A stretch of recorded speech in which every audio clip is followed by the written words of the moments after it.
FDC বা এই মুভির বিনিময়ে তো আজকে আমি ময়ূরী হয়েছি।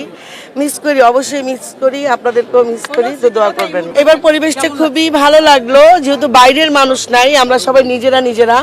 অন্যান্য সময় আসলে একেবারে ছবি তুলতে ভিডিও করতে করতে অস্থির হয়ে যাই, তো এবার খুব ভালো লাগছে। এটা তো গোলাগুলি বললে তো আমি তখনই বলতে পারতাম। এটা যারা বোঝার তারা বুঝে নিয়েছে যে আমি এটা কাকে উদ্দেশ্য করে বা কেন দিয়েছি। আমি শিল্পী সমিতির সদস্য, অনেকেই সদস্য হতে পারে। এখন আমি চাইলেই আমি একটা সাধারণ সম্পাদক বা সভাপতি পদে দাঁড়াতে পারি না। আমার ভাবতে হবে যে এইটার আমি যোগ্য কিনা, আমি এইটাতে দাঁড়ানোর পরে আমি এইটার জন্য কিছু করতে পারবো কিনা।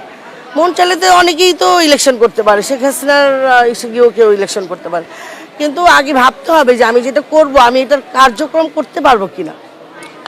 এই বেসিকেই আমার এটা লেখা ছিল। আমরা করেছি, আমার ভাই বলেছে আমাদেরকে হজ করানো। এই যে আপনাদেরকে পেয়েছি, আগে তো আমি ইন্টারভিউ দিতেই পারতাম না, কারণ অন্যান্য লোকজন এসে এত ভিড় করতো। এখন খুব ভালো লেগেছে। পর্যন্ত তো আমি কোনো কিছুর শিকার হইনি, আলহামদুলিল্লাহ। এটা তো আমাদের সংসার, এটা তো আমাদের ফ্যামিলি, এখানে তো এরকম কিছু হওয়ার কথা না। এফডিসিতে এসে তো অনেক স্মৃতি মনে পড়ে যায়, এতটা বছর ধরে এখানে কাজ করেছি, অনেক স্মৃতি মনে পড়ে যায়। বিশেষ করে যারা নেই, যারা মারা গেছেন, তাদের কথা আরো বেশি মনে পড়ে। কালো গরুর ভুনাটা, আর হচ্ছে একটা যে কি চিংড়ি মাছ, বাইং মাছ, এইগুলো স্পেশাল ছিল। সবচেয়ে স্পেশাল খাবার থাকতো গাজী মাজহারুল আনোয়ার আঙ্কেলের সেটে। গাজী মাজহারুল আনোয়ার ওনার সেটে হচ্ছে গিয়ে সবচেয়ে ভালো খাবার থাকবে।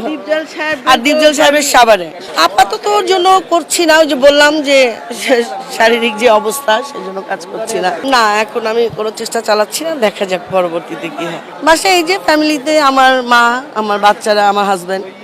না কি বলবো, এখন তো যুগ অনেক মডার্ন হয়ে গেছে। না, ভালোই বলে।